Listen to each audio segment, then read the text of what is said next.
2026 ജനുവരി almost തുടക്കത്തിൽ തന്നെ എനിക്ക് നിങ്ങൾ ഓരോ ആളുകളെയും കാണാൻ സാധിച്ചതിലും നിങ്ങളുമായിട്ട് സംവദിക്കാൻ കഴിഞ്ഞതിലൊക്കെ അതിയായ സന്തോഷവും ഒരുപക്ഷെ അത് ദൈവത്തിന്റെ ഒരു ഒരു എന്താ പറയാ കരങ്ങളുടെ ചലനം കൊണ്ടായിരിക്കും എന്നുള്ളതാണ് ഞാൻ വിശ്വസിക്കുന്നത്.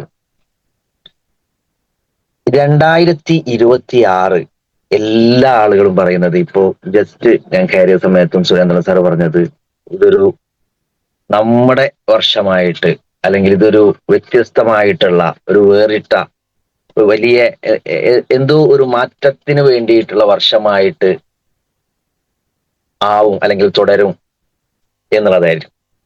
സത്യത്തിൽ 2026 നമ്മളിൽ എന്തെങ്കിലും മാറ്റങ്ങൾ ഉണ്ടാകുമോ?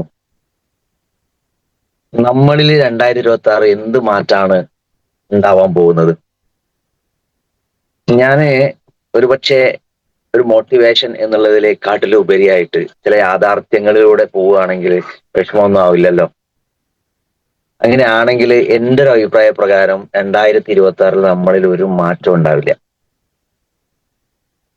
അങ്ങനെ 2025 നിന്ന് 2026 പോകുന്ന സമയത്ത് എന്തെങ്കിലും മാറ്റങ്ങൾ ഉണ്ടാവുമെങ്കിൽ 2024 നിന്ന് 2025 പോയപ്പോ എന്ത് മാറ്റമാണ് നമ്മളിൽ ഉണ്ടായത്? 2023 നിന്ന് 2024 വന്നപ്പോ എന്ത് മാറ്റമാണ് നമ്മളിൽ ഉണ്ടായത്? അങ്ങനെ എന്തോ ഒരു മാറ്റം ഉണ്ടായിട്ടുണ്ടെങ്കിൽ തീർച്ചയായിട്ടും നമുക്ക് വിശ്വസിക്കാം 2025 ഡിസംബർ 31 നിന്ന് 2026 ജനുവരിയിലേക്ക് വന്നപ്പോ എന്തോ ഒരു മാറ്റം ഉണ്ടാവുന്നുണ്ട് എന്നുള്ളത്. എന്നാ ഒരു മാറ്റമില്ല. മാറ്റങ്ങൾ ഉണ്ടാവുന്നില്ലാന്ന്. മാറ്റങ്ങൾ ഉണ്ടാക്കുകയാണ് ചെയ്യുന്നത്. മാറ്റങ്ങൾ ഉണ്ടാക്കണം. ആര്? നമ്മൾ ഉണ്ടാക്കണം. അല്ലാതെ ഒരു മാറ്റം ഉണ്ടാവുന്നില്ല. കലണ്ടറിൽ ഒരു മാസം മാറി, ഒരു ദിവസം മാറി എന്നുള്ളതിനപ്പുറത്തേക്ക് മറ്റൊരു മാറ്റം ഉണ്ടാവുന്നില്ല. മാറ്റങ്ങൾ നമ്മൾ ഉണ്ടാക്കുകയാണ് ചെയ്യുന്നത്. ആർക്കാണ് ഓരോ വർഷം കഴിയുമ്പോൾ, ഓരോ മാസം കഴിയുമ്പോൾ, ഓരോ ദിവസം കഴിയുന്ന സമയത്ത് മാറ്റങ്ങൾ ഉണ്ടാക്കാൻ സാധിക്കുന്നത്? ആർക്കാണ് മാറ്റങ്ങൾ ഉണ്ടാക്കാൻ സാധിക്കുന്നത് അറിയോ?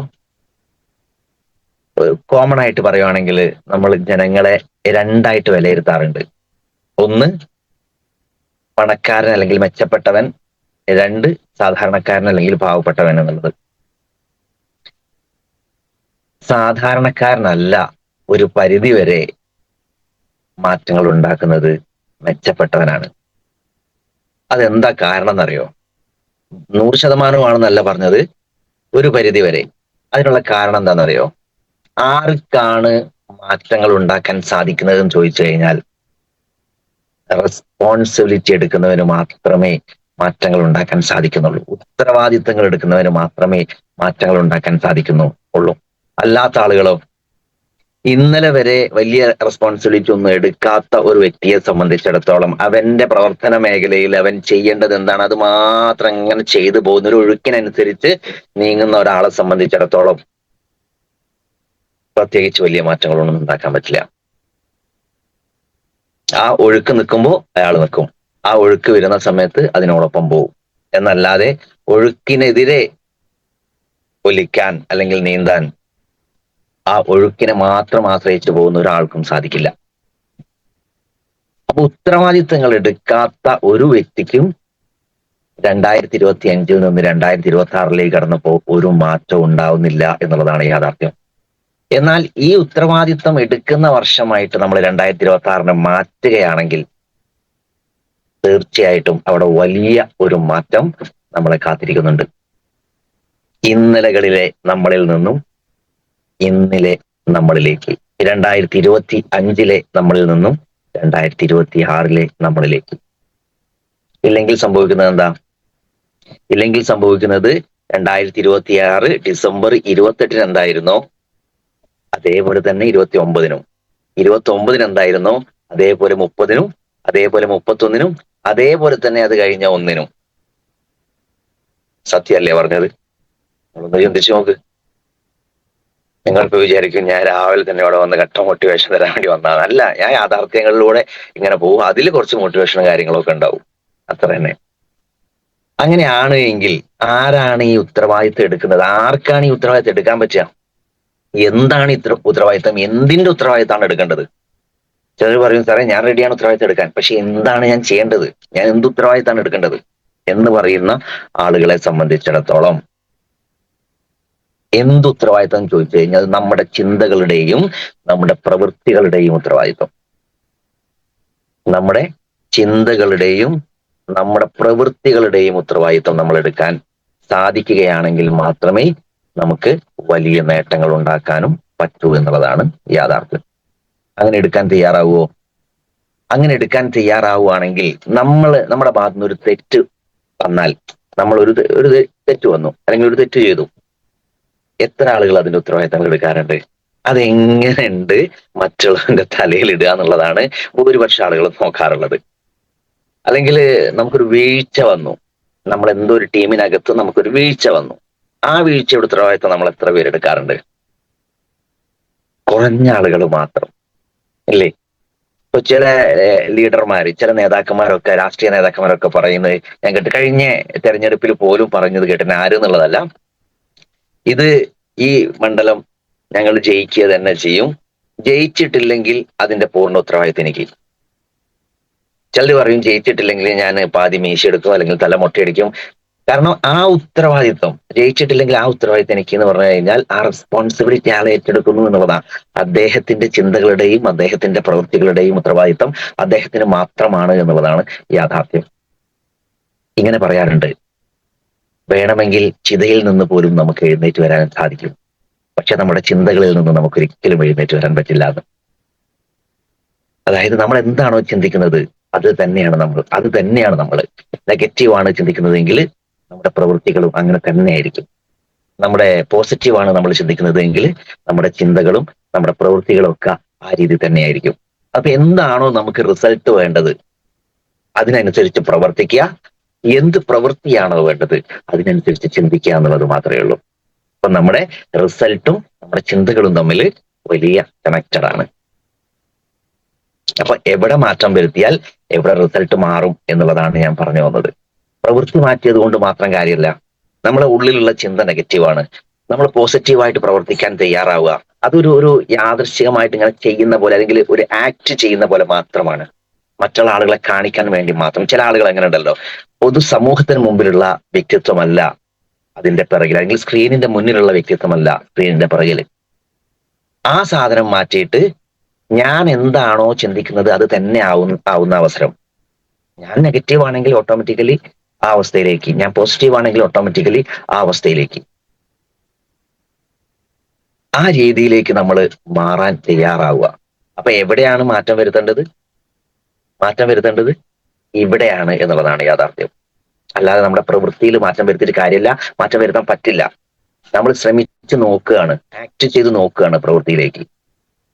പ്രവൃത്തി ഓട്ടോമാറ്റിക്കലി സംഭവിക്കും. എന്താണെങ്കിലും മാത്രം അതിനുള്ള സാഹചര്യങ്ങൾ ഒരുക്കി കൊടുക്കുക എന്നുള്ളത് മാത്രം. അതിനുള്ള സാഹചര്യങ്ങൾ ഒരുക്കി കൊടുക്കുക എന്നുള്ളത് മാത്രം.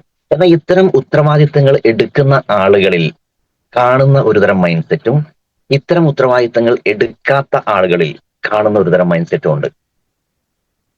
ഉത്തരവാദിത്തങ്ങൾ എടുക്കുന്ന ആളുകളിൽ കാണുന്ന mind set growth mind set എന്ന് പറയും. ഉത്തരവാദിത്തങ്ങൾ എടുക്കാത്ത ആളുകളിൽ കാണുന്ന mind set fixed mind set എന്ന് പറയും. അതായത് ചില ആളുകളുണ്ട്, ഞാൻ എല്ലാം പഠിച്ച് കഴിഞ്ഞു, തികഞ്ഞു, ഞാൻ എല്ലാം തികഞ്ഞിരിക്കുന്ന ആളാണ്, ഇനി എന്നോടൊന്നും പറയേണ്ട ആവശ്യമില്ല, ഞാൻ അങ്ങോട്ട് പറയും, നിങ്ങളത് കേട്ടാ മതി, ചെയ്താൽ മതി എന്നൊക്കെ പറയുന്ന ആളുകൾ. നമ്മൾ നിൽക്കുന്ന റാങ്കിൽ അതിനേക്കാളും താഴെ റാങ്കിലുള്ള അല്ലെങ്കിൽ അതിനേക്കാളും ചെറിയ റാങ്കിലുള്ള ഒരു വ്യക്തിയുടെ അഭിപ്രായം പറയുകയോ അല്ലെങ്കിൽ നമുക്ക് അറിയാത്ത കാര്യങ്ങൾ ചൂണ്ടിക്കാണിക്കുകയോ ചെയ്യുന്ന സമയത്ത് നീ എന്നെ തിരുത്തേണ്ട കാര്യമില്ല, ഞാൻ നിന്നെ തിരുത്തേണ്ട ആളാണ്, നീ എന്നെ പഠിപ്പിക്കേണ്ട കാര്യമില്ല, ഞാൻ നിന്നെ പഠിപ്പിക്കേണ്ട കാര്യമാണ് എന്നൊക്കെ പറയുന്ന ഒരു മൈൻഡ് സെറ്റ്. അങ്ങനെ പറയുന്നവരൊന്നുമില്ല, എന്നാൽ അങ്ങനെ ഒരു മൈൻഡ് സെറ്റ് ഉണ്ടെന്ന് പറയാം. പ്രത്യേകിച്ചും ഈ ടീമിലൊന്നും പ്രവർത്തിക്കുന്ന ആളുകൾ അങ്ങനെ ചിന്തിക്കുന്നവരേ അല്ല. മറിച്ച് ഗ്രോത്ത് മൈൻഡ് സെറ്റ് എന്ന് പറഞ്ഞു കഴിഞ്ഞാൽ അവർ പഠിച്ചതൊന്നും ആയിട്ടില്ല, അവർ നേടിയതൊന്നും ആയിട്ടില്ല, അവരുടെ എക്സ്പീരിയൻസ് ഒന്നും ആയിട്ടില്ല, ഇനിയും അവർക്ക് എന്തൊക്കെയോ വേണം, അവരാഗ്രഹിക്കുന്നു, അവർ നേടാൻ ശ്രമിക്കുന്നു, നേടുന്നു. അത്തരത്തിലുള്ള ആളുകൾ, പഠിക്കാൻ വീണ്ടും വീണ്ടും വീണ്ടും പഠിക്കാൻ വേണ്ടിയിട്ട് തയ്യാറായിട്ടുള്ള ആളുകൾ.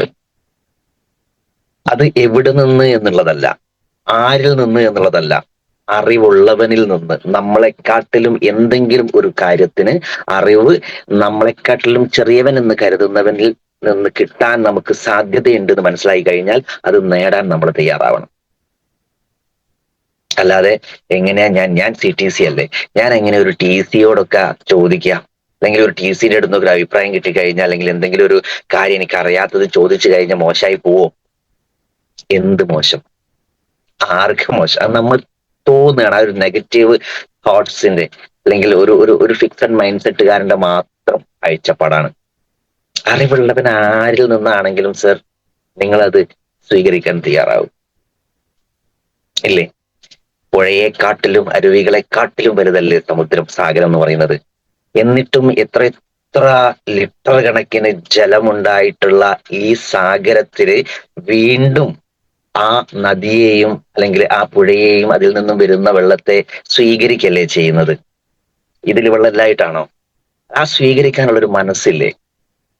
ആ മനസ്സല്ലേ സത്യത്തിൽ നമുക്ക് എല്ലാ ആളുകൾക്കും വേണ്ടത്. നമുക്കറിയാത്ത എന്ത് കാര്യങ്ങളും കിട്ടുവാണെങ്കിൽ അത് സ്വീകരിക്കാനുള്ള മനസ്സ്. എന്നാൽ ഈ ഫിക്സഡ് മൈൻഡ് സെറ്റ് ഉള്ള ആളുകൾ എല്ലാ ആളുകളെയും കുറ്റപ്പെടുത്തിക്കൊണ്ടും പരിഭവം പറഞ്ഞുകൊണ്ടും ഒക്കെ തന്നെ ഇരിക്കും. ഇപ്പോൾ നമുക്കൊരു കാര്യം മനസ്സിലായി. ഇതുവരെ ഫിക്സഡ് മൈൻഡ് സെറ്റ് ഗ്രോത്ത് എന്നൊക്കെ പറയുന്ന സമയത്ത് ഇത് ആരാണ്, ഞാനിതിൽ ഏതാന്നുള്ളത് അറിയില്ലായിരുന്നു. ഇപ്പൊ കുറച്ച് ഉദാഹരണം പറഞ്ഞപ്പോ ഞാനിതിൽ ഏകദേശം ഏതാണെന്നുള്ളത് നമുക്ക് തിരിച്ചറിയാൻ പറ്റും. മറ്റുള്ള ആളുകളോ, ഈ ഗ്രോത്ത് മൈൻഡ് സെറ്റ് ഉള്ള ആളുകളെ സംബന്ധിച്ചിടത്തോളം അവൻ പഠിക്കാൻ തയ്യാറാവുന്നു, അവൻ പുതിയ പുതിയ കാര്യങ്ങളെ കുറിച്ച് പഠിക്കുകയും അത് പ്രവർത്തിക്കാൻ തയ്യാറാവുന്നു. അതിൽ ചിലപ്പം പരാജയപ്പെടും, അതിൽ വിജയിക്കാം, എന്തോ ആയിക്കോട്ടെ. എന്നാൽ അവൻ എന്തൊക്കെയോ ചെയ്തുകൊണ്ടേയിരിക്കുന്നു, ആരെയും കുറ്റപ്പെടുത്തുന്നില്ല, ഉത്തരവാദിത്തങ്ങൾ അവൻ ഒറ്റയ്ക്ക് ഏറ്റെടുക്കുന്നു, പരാതിയില്ല, പരിഭവങ്ങളില്ല. അപ്പൊ ആ രീതിയിലേക്ക് നമ്മൾ ഏത് മൈൻഡ് സെറ്റ് കൊണ്ടുവരാനാണ് ആഗ്രഹിക്കുന്നത് 2026? നമുക്ക് എങ്ങനെ വളരണം എന്നുള്ളതാണ് ആഗ്രഹിക്കുന്നത്, ഏത് രീതിയിൽ പോകണം എന്നുള്ളതാണ് ആഗ്രഹിക്കുന്നത്. നമ്മൾ ഈ മാറ്റത്തെ കുറിച്ച് പറയാണ്. 2025 നിന്ന് 2026 വരുമ്പോൾ മാറ്റം അടിച്ച് പൊളിച്ച് അങ്ങോട്ട് നമ്മളങ്ങോട്ട് എടുക്കും, തൂത്തുവാരും. ഇത്തരം മാറ്റങ്ങളിൽ നമ്മളിൽ കൊണ്ടുവരാതെ എവിടെ തൂത്തുവാരും ഞങ്ങൾ വിശ്വസിക്കുന്നത്? ഇലക്ഷന് തോറ്റുപോകുന്ന പാർട്ടികൾ പോലും ഇലക്ഷൻ പ്രചരണത്തിൽ പറയുന്നത് എന്താ? 100-ൽ 100 ഞങ്ങൾ തന്നെ നേടും.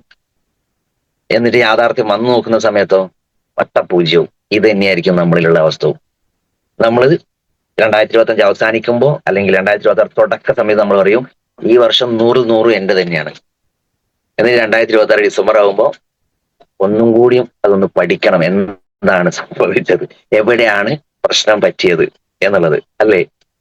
ഇതല്ലേ കഴിഞ്ഞ വർഷവും അതിന് മുമ്പിലത്തെ വർഷമൊക്കെ പഠിച്ചതും ചിന്തിച്ചതും ഒക്കെ. അതിൽ നിന്ന് ഈ വർഷം കഴിയുമ്പോഴത്തേക്ക് ഒന്ന് തിരിഞ്ഞ് ചിന്തിക്കേണ്ടി വരാതിരിക്കാനാണ് ഞാൻ ഈ പറഞ്ഞുകൊണ്ടിരിക്കുന്ന കാര്യങ്ങൾ. വിഷമമൊന്നുമില്ലാലോ അല്ലെ?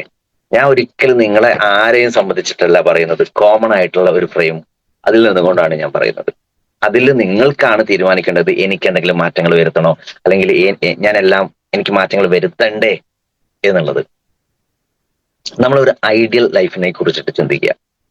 നമ്മളെ ബിസിനസ്സിൽ ഇതുവരെ ഉണ്ടായിരുന്നത് എന്താണോ, പക്ഷെ എനിക്ക് എന്താവണം, എനിക്ക് ഏത് രീതിയിലാവണം, എനിക്ക് എങ്ങോട്ട് പോകണം, എവിടം വരെ എത്തണം എന്നുള്ളതിനെ കുറിച്ച് ചിന്തിച്ചിട്ട് അതിന് കൃത്യമായിട്ടുള്ള പ്ലാനിങ്ങുകൾ ഇട്ടിട്ട് അതിനു വേണ്ടി പ്രവർത്തിക്കുക. അവിടെ ഒരു മാറ്റം വരും. പക്ഷെ ചേഞ്ച് എന്ന് പറയുന്നത് പെയിൻഫുൾ ആണെന്നാണ് നമ്മൾ കേട്ടിട്ടുള്ളത്. Change is painful. അങ്ങനെയാണെങ്കിൽ വേദനിക്കുന്നതൊന്നും നമ്മൾ ചെയ്യാൻ തയ്യാറാവില്ലാന്നേ ഇല്ലേ? വേദനിക്കുന്നത് ചെയ്യാൻ തയ്യാറാവാത്തത് കൊണ്ടാണ് ചേഞ്ച് നമ്മളിലേക്ക് വരാത്തത്. ചേഞ്ച് വരണമെന്നുണ്ടെങ്കിൽ വേദനിക്കണം, വേദനിക്കുന്നത് ഏറ്റെടുക്കണം. അല്ലാത്ത ആളുകളിൽ ഒരു ചേഞ്ചും, വലിയ ചേഞ്ചാണ് ഞാൻ പറയുന്നത്, ഒരു വലിയ ചേഞ്ച് ഒന്നും ഉണ്ടാവില്ല. ഇങ്ങനെ ഒരു വർഷത്തിന്റെ ചേഞ്ച് അല്ലെങ്കിൽ ഒരു മാസത്തിന്റെ ചേഞ്ച്, അങ്ങനെയൊക്കെയുള്ള രീതിയിലൂടെ, ചെറിയ രീതിയിലൂടെ നമുക്ക് മാറ്റങ്ങൾ ഉണ്ടാക്കി പോകാൻ മാത്രമേ സാധിക്കൂ. അതിനെന്ത് ചെയ്യണം? Reframe your negative beliefs. നമ്മുടെ നെഗറ്റീവായിട്ടുള്ള വിശ്വാസങ്ങളെയും ചിന്തകളെയും ഒക്കെ റീഫ്രെയിം ചെയ്യാം. പോസിറ്റീവിലേക്ക് കൺവേർട്ട് ചെയ്തെടുക്കാൻ വേണ്ടിയിട്ട് ശ്രമിക്കുക. 100% പോസിറ്റീവ് ആവണം, പോസിറ്റീവ് ചിന്തകളാവണം, പോസിറ്റീവായിട്ട് തന്നെ ഇരിക്കണം എന്നൊന്നും ഒരിക്കലും ഞാൻ പറയില്ല. കാരണം അത് ഒരിക്കലും പോസിബിൾ അല്ല. വളരെ പോസിറ്റീവ് മനോഭാവം വെച്ച് പുലർത്തുന്ന അത്തരത്തിലുള്ള ആളുകൾക്ക് പോലും ചില സാഹചര്യങ്ങൾ നെഗറ്റീവായി പോയേക്കാം. ചില സാഹചര്യങ്ങൾ അവരെ തളർത്തിയേക്കാം. ചില സാഹചര്യങ്ങൾ അവരെ ഡെസ്പാക്കിയേക്കാം, താഴെ പോയേക്കാം. ചിലപ്പോ മോട്ടിവേറ്റർമാരൊക്കെ പറയുന്നത് കേൾക്കുന്നുണ്ടാവും, 100% പോസിറ്റീവ് ആയിരിക്കണം, എപ്പോഴും പോസിറ്റീവ് ആയിരിക്കണം. It's not possible. ഏറ്റവും നല്ല ട്രെയിനർ, ഇതൊക്കെ പറഞ്ഞു തരുന്ന ഏറ്റവും നല്ലൊരു ട്രെയിനർ പോലും 100% 24 hours 365 ദിവസവും പോസിറ്റീവായിട്ടിരിക്കുന്ന ആൾക്കാരായിരിക്കും? ഒരിക്കലല്ല. അതാ ഞാൻ പറഞ്ഞത്, ഞാൻ വെറും മോട്ടിവേഷൻ മാത്രം പറയാൻ വന്നതല്ല. രമേശ് സാറിനോട് ഞാൻ പറഞ്ഞിട്ടുണ്ട്, എന്നെ വിളിക്കരുത് സാർ, എന്നെ വിളിക്കരുത്. വേറെ പല ലീഡേഴ്സും വന്നിട്ട് മോട്ടിവേഷൻ ആയിരിക്കും വിതർന്നുണ്ടാകുക. ഞാൻ അതൊന്നും ചിലപ്പം തരൂല. എന്നോട് പറഞ്ഞ് വന്നേ പറ്റൂ. പുള്ളിയുടെ ഫോളോ അപ്പ് എന്ന് പറഞ്ഞു കഴിഞ്ഞാൽ ഞാൻ എത്ര കണ്ട് ഒഴിഞ്ഞു മാറാൻ ശ്രമിച്ചെന്നുള്ളത് പുള്ളിനോട് ചോദിച്ചറിയാം. പക്ഷെ വിടാത്തതിന്റെ ഒറ്റ കാരണം കൊണ്ട് മാത്രമാണ് നിങ്ങൾ ഇപ്പൊ ഇത് കേൾക്കേണ്ടി വരുന്നത്. നല്ല കാര്യം ഉണ്ടായിരുന്നു. ഞാൻ പറഞ്ഞുകൊണ്ട് വരുന്നത്, നമ്മുടെ ബിലീഫ്, വിശ്വാസങ്ങളെ നമ്മൾ ഒന്ന് റീഫ്രെയിം ചെയ്യേണ്ടി വന്നേക്കും. നമ്മുടെ ചിന്തകളെ നമ്മളൊന്ന് മാറ്റേണ്ടി വന്നേക്കും. നമ്മളുടെ ആക്ഷനുകളെ, പ്രവൃത്തികളെ നമ്മൾ ചിലപ്പോൾ മാറ്റേണ്ടി വന്നേക്കും. അങ്ങനെ മാറ്റാൻ തയ്യാറാവുകയാണെങ്കിൽ മാത്രമേ ഈ ഒരു വർഷം കളർഫുൾ ആക്കാനും, ഈ ഒരു വർഷം എന്റേതാണ്, ഇല്ലേ അലി കുഞ്ഞു സാറേ, ഈ വർഷം എന്റേതാണ് കാണുന്ന സമയത്ത് ഒരു അറബി ലുക്ക് ഉണ്ട് കേട്ടോ. ഓക്കെ, അങ്ങനെ ഓരോ ആളുകളുടെയും, ഞാൻ പറഞ്ഞത് കറക്റ്റ് അല്ലേ അനിതാ മാഡം? കറക്റ്റ് ആണ്. ഇത് എന്റേതാണ് എന്നുള്ളത് ആ വിശ്വസിക്കണം എന്നുണ്ടെങ്കിൽ, അത് മാറ്റിയെടുക്കണം എന്നുണ്ടെങ്കിൽ തീർച്ചയായിട്ടും ഞാൻ ഈ പറഞ്ഞ മാറ്റങ്ങൾ കൂടി നമ്മൾ കൊണ്ടുവരേണ്ടി വരും. അത് കൊണ്ടുവന്ന life is beautiful, life is happy എന്നൊക്കെ പറയാം. ഈ വർഷവും അങ്ങനെ തന്നെയായിട്ട് മാറും. ഒന്ന് ചിന്തിച്ചു നോക്കൂ, നമ്മളുടെ ഒരു പർപ്പസ്, ആ പർപ്പസിന് ക്ലാരിറ്റി ഉണ്ടാവണം. എന്നെങ്കിൽ മാത്രമേ 2026 ഒരു ക്ലാരിറ്റി ഉണ്ടാക്കാൻ പറ്റുള്ളൂ. നമുക്കൊരു പർപ്പസ് ഉണ്ടാവണം, ആ പർപ്പസിന് ക്ലാരിറ്റി ഉണ്ടാവണം. ക്ലാരിറ്റി ഉള്ള പർപ്പസ് ആയിട്ട് മാറണം. ക്ലാരിറ്റി എന്ന് പറഞ്ഞു കഴിഞ്ഞാൽ വ്യക്തത, അതിൽ വ്യക്തമായിരിക്കും. നിങ്ങൾ ഇങ്ങനെ ഒന്ന് ശ്രദ്ധിച്ചു നോക്കും. നിങ്ങൾ ഒരുപാട് സംഗീതം കേൾക്കുന്ന ആളായിരിക്കും, കേട്ടിട്ടുള്ള ആളായിരിക്കും. ഒരുപാട് ഗായകർ പാടുന്നത് കേട്ടിട്ടുണ്ടാവും. അതിൽ ഫാസ്റ്റ് സോങ് ഒക്കെ പാടുമ്പോഴേ, വളരെ ഫാസ്റ്റ് ആയിട്ടുള്ള സോങ്ങുകൾ പാടുന്ന സമയത്ത് ഒരു പക്ഷേ ചില ഗായകന്മാർ പാടുമ്പോൾ അതിന്റെ ലിറിക്സ്, അതിന്റെ വരികൾ നമുക്ക് പെട്ടെന്ന് ക്യാച്ച് ചെയ്യാൻ പറ്റില്ല. അവിടെ എന്തായിരുന്നു, ആ പെട്ടെന്ന് പോയാൽ അവിടെ എന്താണ് ആ വരി, എന്താണ് ആ വാക്ക് എന്താണെന്നുള്ളത് ഒരു പക്ഷെ നമുക്ക് എടുക്കാൻ പറ്റില്ല. എന്നാ ഇതേ ഫാസ്റ്റ് നമ്പറുകൾ പാടുന്ന യേശുദാസ് ആണെങ്കിലുണ്ടല്ലോ, അപ്പൊ യേശുദാസിന്റെ പ്രത്യേകത എന്താ അറിയോ? അദ്ദേഹത്തിന് എന്താണ് ഈ മറ്റുള്ള ഗായകരിൽ നിന്നും വേറിട്ട് നിൽക്കുന്നത്? ഒരുപാട് വ്യത്യാസങ്ങളുണ്ട്. അതിലൊന്ന്, അദ്ദേഹം ഇനി ഏത് ഫാസ്റ്റ് നമ്പർ സോങ് എടുത്തു കഴിഞ്ഞാൽ, നിങ്ങൾ വേണേ ഒന്ന് ഇത് കഴിഞ്ഞിട്ടൊന്ന് ചെക്ക് ചെയ്ത് നോക്കിയാൽ മതി. എത്ര ഫാസ്റ്റ് നമ്പർ ആണെങ്കിലും അദ്ദേഹം പാടുന്ന ആ വരികൾ, ആ വേർഡുകൾ, ഓരോ അക്ഷരങ്ങൾ നമുക്ക് വേർതിരിച്ചിട്ട് എടുക്കാൻ പറ്റും. അത് അറിയാതെ പോവില്ല. അതിനൊരു വ്യക്തത ഉണ്ട്, ക്ലാരിറ്റി ഉണ്ട്. ചില ആളുകൾ സംസാരിക്കുമ്പോഴും അങ്ങനെയാ. ഞാൻ കുറ്റപ്പെടുത്ത മറ്റൊരു ഒരു ഉദാഹരണത്തിന്, തമാശക്കാണ്, ഈ വെള്ളാപ്പള്ളി സാർ ഉണ്ടല്ലോ, പുള്ളിക്കാരൻ സംസാരിക്കുമ്പോൾ ചിലപ്പോ കേൾക്കുന്ന ആൾക്കൊന്നും മനസ്സിലായിക്കോന്ന് പറഞ്ഞിട്ട് അദ്ദേഹത്തിന്റെ ഒരു രീതിയാണ്, ആർക്കും മനസ്സിലാവില്ല എന്നുള്ളതല്ല, അതിലൊരു ക്ലാരിറ്റി കുറവ്. എന്നാൽ ചില ആളുകൾ സംസാരിക്കുമ്പോഴോ എന്താണ്, അതങ്ങോട്ട് കേട്ടാ മതി.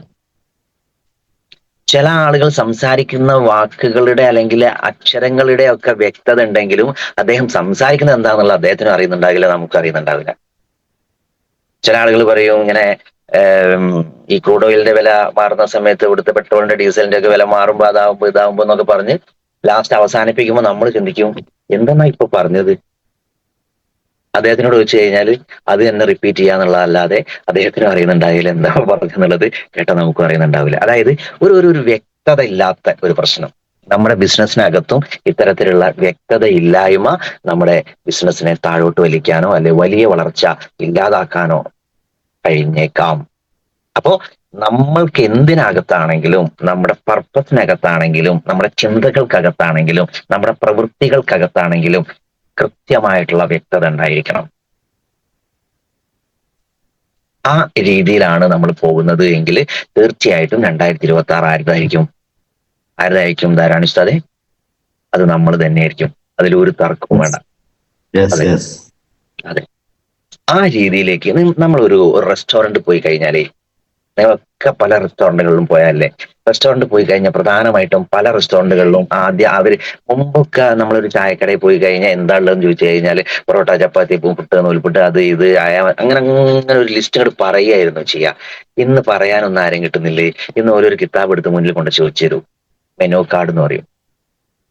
എന്നിട്ട് അത് നോക്കിയിട്ട് ഇത് ആദ്യം അതിൽ പ്രൈസും എഴുതിയിട്ടുണ്ടാവും. അപ്പൊ നമുക്ക് ചോദിക്കേണ്ട ആവശ്യമില്ല, ഇതിൽ തന്നെ കാണിച്ചു തരുന്നുണ്ട് എന്താണ്, അതിന് എത്രയാണ് എന്നുള്ളത്.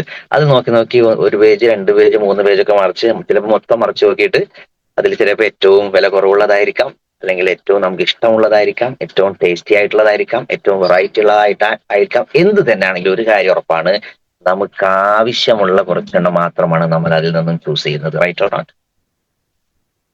ഒരു മെനു കാർഡിൽ നിന്ന് നിങ്ങൾ ഇന്ന് വരെ ഹോട്ടലിൽ പോയിട്ട് നിങ്ങൾക്ക് ആവശ്യമില്ലാത്ത എന്തെങ്കിലും ചൂസ് ചെയ്തിട്ടുണ്ടോ? ഉണ്ടോ? ഉണ്ടാവാനുള്ള ചാൻസ് ഇല്ല. ഉണ്ടാവാനുള്ള ചാൻസ് ഇല്ല. നമുക്ക് ആവശ്യമുള്ളത് മാത്രമേ നമ്മൾ ചൂസ് ചെയ്യൂ. റൈറ്റ് അല്ലേ അഫ്സത്ത് മാഡം? എന്നാൽ അത് തന്നെ ആയിരിക്കണം നമ്മുടെ ലൈഫിൽ ഈ 2026 സംഭവിക്കേണ്ടത്. നമുക്ക് ആവശ്യമുള്ളത് മാത്രമേ ചൂസ് ചെയ്യാവൂ. അല്ലാത്തതിന് പോയിട്ട് അതും പോരട്ടെ ഇതും പോരട്ടെ എന്ന് പറയരുത്. എന്താണോ ഈ 2026 നമുക്ക് ആവശ്യമുള്ളത് എന്നുള്ളത് നിങ്ങൾ ആദ്യം നിങ്ങളുടെ 2026 മെനു കാർഡ് നോക്കിയിട്ടൊന്ന് മനസ്സിലാക്കുക, ചിന്തിക്കുക. എന്നിട്ട് അതിൽ നിന്ന് നമുക്ക് ആവശ്യമുള്ളത് മാത്രം ചൂസ് ചെയ്യാം. അവിടെ ചിലപ്പോൾ നിങ്ങൾ നോക്കുന്നത് വിലയായിരിക്കാം, ചിലപ്പോൾ ടേസ്റ്റി ആയിട്ടുള്ള എന്തെങ്കിലും ഡിഷ് ആയിരിക്കാം, അല്ലെങ്കിൽ വെറൈറ്റി ആയിട്ടുള്ള എന്തെങ്കിലും ഡിഷ് ആയിരിക്കാം. ഈ 2026 നിങ്ങൾക്ക് എന്താണോ വേണ്ടത്? വില കുറഞ്ഞതാണോ വേണ്ടത്? നമ്മുടെ ബഡ്ജറ്റിന് ഒതുങ്ങുന്നതാണോ വേണ്ടത് ചെയ്യേണ്ടത്? അല്ലെങ്കിൽ നമുക്ക് ഇഷ്ടമുള്ളതാണോ ചെയ്യേണ്ടത്? അല്ലെങ്കിൽ വെറൈറ്റി ആയിട്ടുള്ള എന്തെങ്കിലും ആണോ ചെയ്യേണ്ടത് എന്നുള്ളത് നിങ്ങൾ തീരുമാനിക്കുക. അതിൽ ആവശ്യമുള്ളത് മാത്രം ചൂസ് ചെയ്യാം. എല്ലായിടത്തും പോയിട്ട് കൈ കടത്താതിരിക്കുക. എല്ലാം ഓരോ പാക്കറ്റ് പോരട്ടെ അല്ലെങ്കിൽ ഓരോ പ്ലേറ്റ് പോരട്ടെ എന്നുള്ളത് പറയുന്നതിന് പകരം ഈ വർഷത്തില് എനിക്ക് എന്താണോ ആവശ്യമുള്ളത്, ഞാൻ എന്താണോ ചെയ്യേണ്ടത്, എനിക്ക് എന്താണോ വേണ്ടത്, അത് മാത്രം ചെയ്യാൻ ശ്രമിക്കുക. അങ്ങനെയാണെങ്കിൽ 2026 ആരുതാവും? നമ്മളതാവും. ഇല്ലെങ്കിൽ 2025 എങ്ങനെയൊക്കെ ആയിരുന്നോ അങ്ങനെയൊക്കെ 2026. ഈ കഴിഞ്ഞ കാലഘട്ടത്തിൽ അല്ലെങ്കിൽ കഴിഞ്ഞ വർഷങ്ങൾ എങ്ങനെയൊക്കെ ആയിരുന്നോ അങ്ങനെയൊക്കെ തന്നെ ഈ വർഷവും. എന്നല്ലാതെ എന്തോ ഒരു മാറ്റം വരാൻ പോകുന്നുണ്ട് എന്ന് വിചാരിച്ച് നിൽക്കരുത്. ഒരു മാറ്റവും ഇല്ല. മാറ്റമില്ലാതെ തുടരുന്നത് മാറ്റത്തിന് മാത്രമാണെന്നാണ് പറയാറുള്ളത്. നമ്മൾക്ക് മാറ്റങ്ങൾ ഉണ്ടാക്കണം, അത് നമ്മൾ തീരുമാനിക്കണം. അല്ലാത്ത പക്ഷം കഴിഞ്ഞ നമ്മൾ തന്നെയാണ് ഈ നമ്മളും.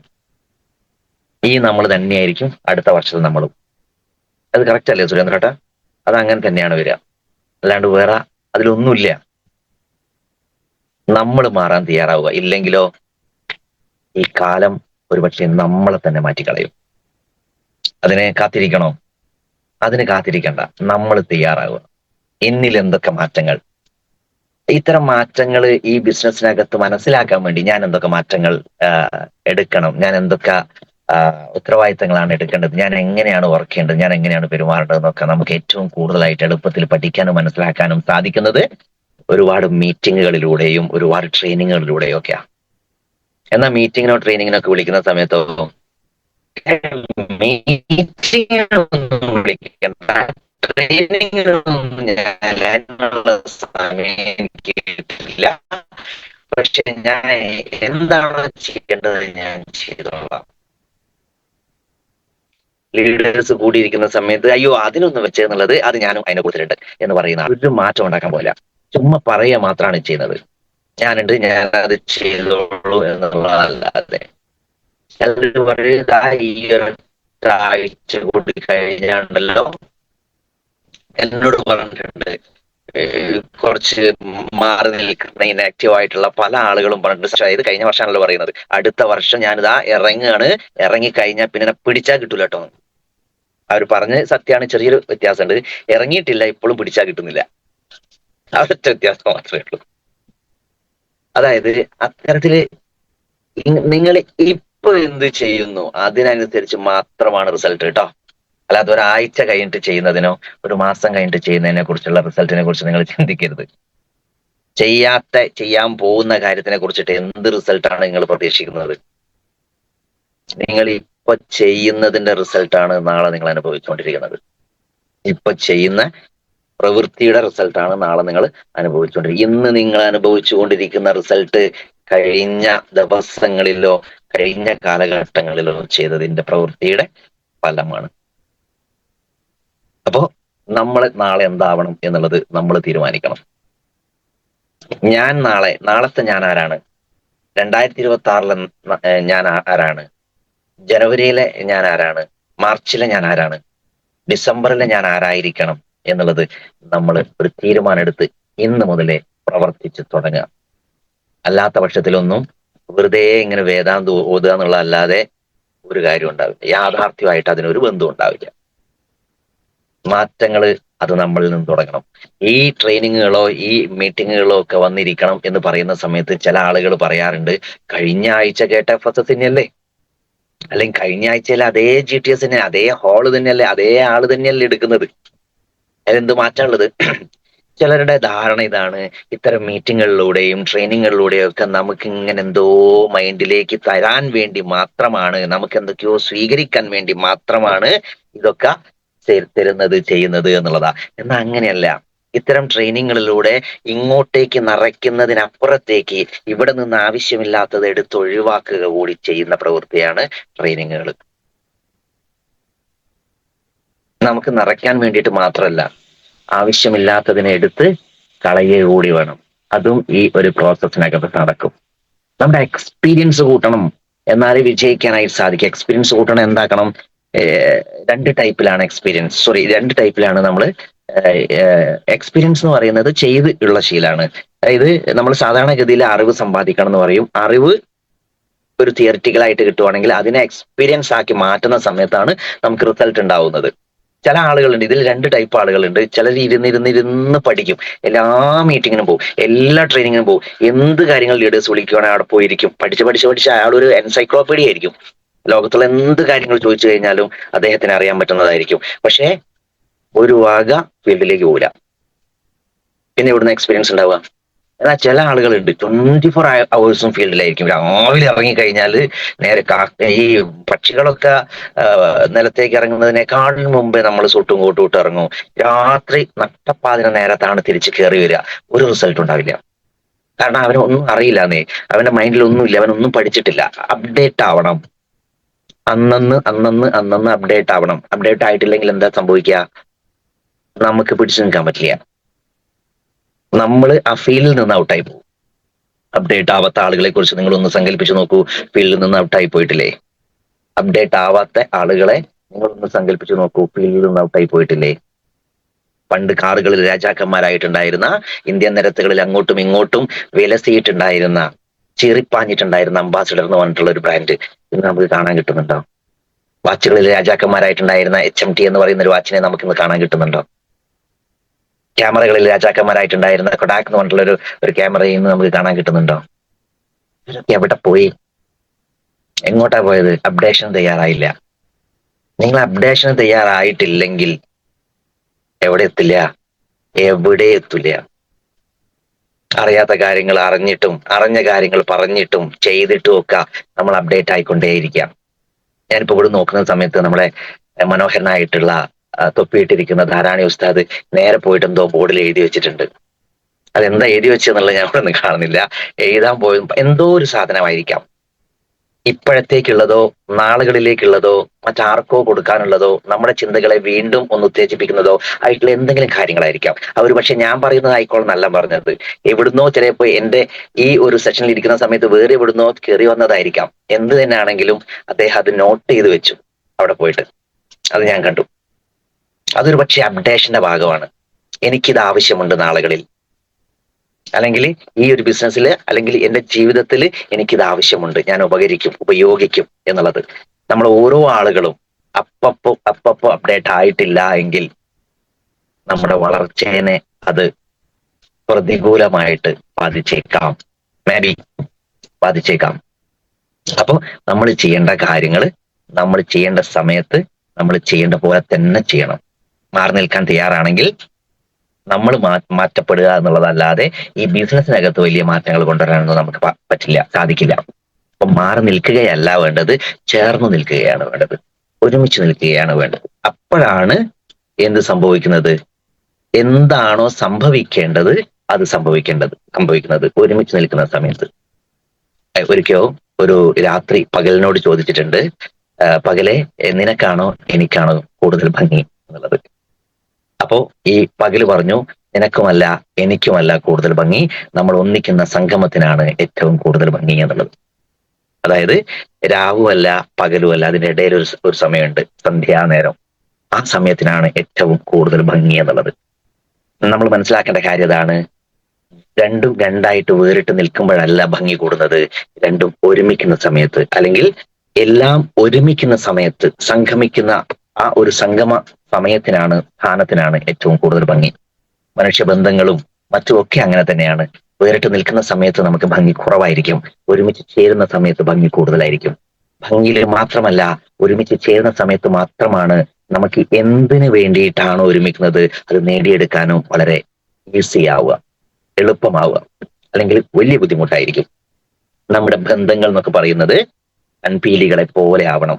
ഏത് അപ്ലൈൻ ഡൗൺലൈൻ ബന്ധങ്ങൾ എന്ന് പറയുന്നത് കൺപീലികളെ പോലെ ആവണം എന്നാണ് പറയുന്നത്. അത് എത്ര കണ്ട് അകലാൻ ശ്രമിച്ചു കഴിഞ്ഞാലും നിമിഷ നേരങ്ങൾ കൊണ്ട് അത് അടുത്തുകൊണ്ടേയിരിക്കും. നമ്മുടെ ടീമും നമ്മുടെ ലീഡേഴ്സും നമ്മുടെ അസോസിയേറ്റും ഒക്കെ ആയിട്ട് ആ ഒരു കൺപീലികൾ തമ്മിലുള്ള ബന്ധം പോലെ നമ്മളെപ്പോഴും അവരുമായിട്ട് അടുത്തുകൊണ്ടേയിരിക്കുക. അവരെ അടുക്കും തോറും നമ്മൾ തന്നെയാണ് വലുതാവുക, ഇല്ലേ? ചില കോംപ്ലിക്കേഷൻസ്, ചില പ്രശ്നങ്ങളൊക്കെ വരുന്ന സമയത്ത്, ആഹാ അവൻ അങ്ങനെ ചെയ്തോ, ഞാനാരാ, ഞാനേതാ റാങ്ക്, എന്നാ ഓൻ ഇനി ഇങ്ങോട്ട് വരട്ടെ എന്ന് പറയുന്നതിൽ നിന്നും ആരാണോ ഈ ഒരു ബന്ധം കാത്തു സൂക്ഷിക്കാൻ വേണ്ടിയിട്ട് വിട്ടുവീഴ്ചകൾ ചെയ്യുന്നത് അവനല്ലേ വലിയവൻ. ഇപ്പൊ നമുക്കും വലിയവൻ ആവുകയല്ലേ വേണ്ടത്. അപ്പൊ വിട്ടുവീഴ്ചകൾ ചെയ്യല്ലേ വേണ്ടത്. ആ വിട്ടുവീഴ്ചകൾ ചെയ്യാൻ വേണ്ടിയിട്ട് ഈ 2026 നമുക്ക് സഹായിക്കണം, പ്രചോദനമാവണം. കൂടുതൽ ദീർഘിപ്പിക്കുന്നില്ല. എന്നോട് റമീസ് സാറിനോട് ഞാൻ ചോദിച്ചപ്പോൾ എന്നോട് പറഞ്ഞു, സാറേ 7 മണി വരെയാണ്, അപ്പൊ സാർ ഒരു 6:50 വരെയൊക്കെ എടുത്താൽ മതി, അത് കഴിഞ്ഞു കഴിഞ്ഞാൽ ഞങ്ങൾക്ക് കുറച്ച് കലാപരിപാടികളൊക്കെ ഉണ്ട്, എന്നിട്ട് 7 മണിയാകുമ്പോഴത്തേക്ക് നിർത്താൻ പറ്റൂ എന്നൊക്കെ പറഞ്ഞ്. ഞാൻ എൻ്റെ ഒരു പ്രത്യേകത എന്താന്ന് വെച്ച് കഴിഞ്ഞാണല്ലോ, എനിക്ക് ഇഷ്ടപ്പെട്ട ആളുകളാണ് എൻ്റെ മുമ്പിൽ എന്നുള്ളത് കണ്ടു കഴിഞ്ഞാൽ ഞാൻ എങ്ങനെ നിർത്താതെ ഒരു എന്താ പറയാ നോൺ സ്റ്റോപ്പ് ആയിട്ട് പോകും. അപ്പൊ ഇടയ്ക്ക് ഞാൻ ഈ സമയത്തിലേക്കൊക്കെ നോക്കുമ്പോഴാണ് ഒന്ന് ബ്രേക്ക് ചവിട്ടണല്ലോ, ഇവിടെ ഒന്ന് നിർത്തണല്ലോ എന്നൊക്കെ ചിന്തിച്ചു പോകുന്നത്.